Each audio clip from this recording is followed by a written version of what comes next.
तो दिया भाई, बोल तो दिया भाई। ये चित्र इंडी गठबंधन की हकीकत अब क्रमशः उजागर होती चली जा रही है।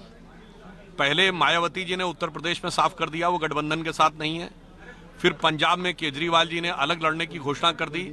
अब पश्चिम बंगाल में ममता बनर्जी जी ने अलग लड़ने की घोषणा कर दी। और बिहार में जो कुछ हो रहा है इसका जवाब तो उन्हीं से पूछा जाए तो ज्यादा बेहतर होगा।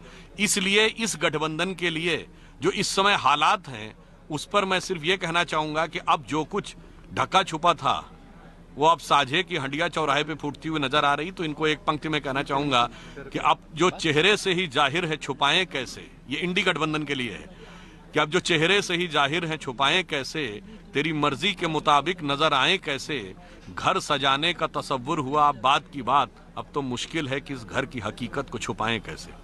सर, एक लोकसभा चुनाव को लेकर देखिए, लोकसभा चुनाव की दृष्टि से आज हम लोग यहाँ पर मीडिया कार्यशाला के लिए एकत्र हुए थे।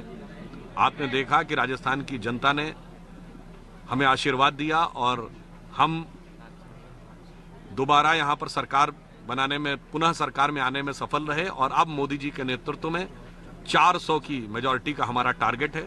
और यहाँ आकर मुझे और सुख का अनुभव हो रहा है। मैं विधानसभा चुनाव के बाद आया, क्योंकि अब तो 5 साल के बाद राज भी आ गया और 500 साल के बाद भगवान राम भी आ गए।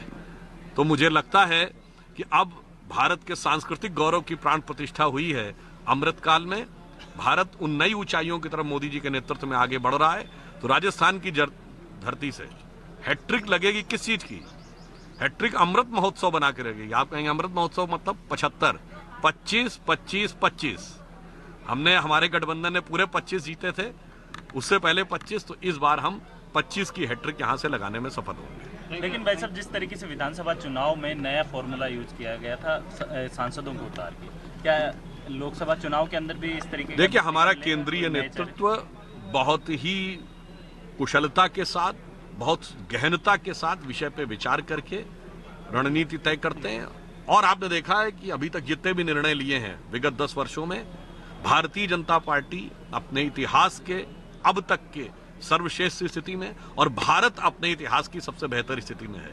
तो सत्ता और संगठन दोनों में एक नई ऊंचाइयों की तरफ भारत आगे बढ़ रहा है। इसलिए आप आश्वस्त रहिए कि मैं कह सकता हूं कि अरुण गगन पर महाप्रगति का अब ये मंगल गान उठा, क्योंकि जिस प्रगति की ओर मोदी जी ले आ रहे हैं, करवट बदला अंगड़ाई ली, सोया हिंदुस्तान उठा और उसी के साथ कदम मिलाते अब ये राजस्थान उठा।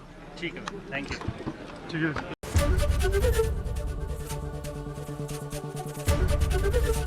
एबीपी गंगा, खबर आपकी, जुबान आपकी।